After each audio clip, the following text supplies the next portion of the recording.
Hello, Magic Casters of all shapes and sizes. My name is Chance, and welcome to the 79th episode of our first level spell series.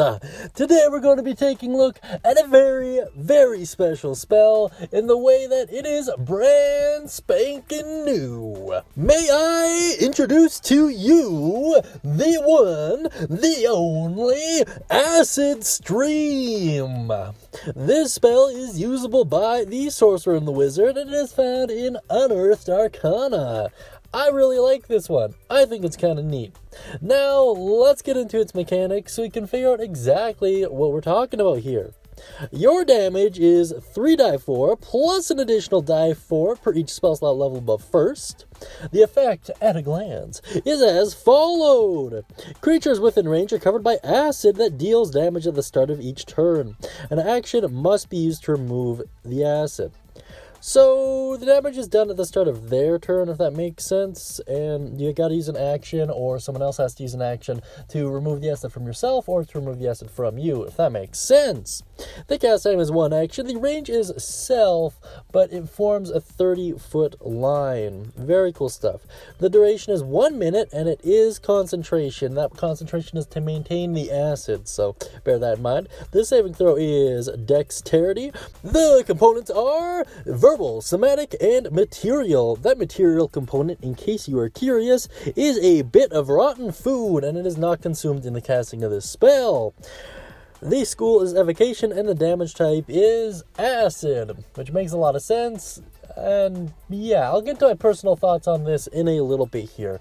Before I do, though, let's take a look at the full description so we understand exactly what we're talking about. A stream of acid emanates from you in a 30-foot long and 5-foot wide stream in a direction you choose.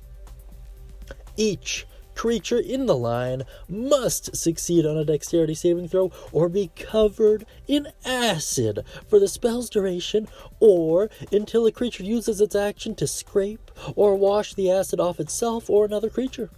A creature covered in the acid takes 3 die 4 acid damage at the start of each of its turns. At higher level, when you cast a spell using spell slot second level or higher, the damage increases by 1 die 4 per each spell slot level above first. Very cool stuff.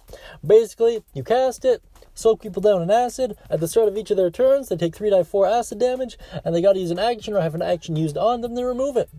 Very, very cool stuff. They do not get to remake that save every time they take damage, by the way. It's kind of a one-time thing, and then forget about it. Now, let's move on to some alternative uses here, and I'll tell you my personal thoughts right after.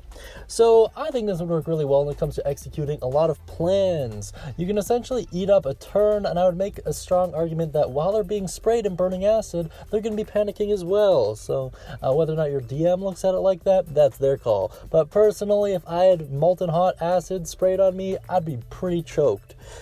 Also, this works really well in confined spaces, narrow corridors, and various other form of labyrinths, just because, it's a line. It does very good in those areas, and its range is actually pretty decent, which is really, really nice.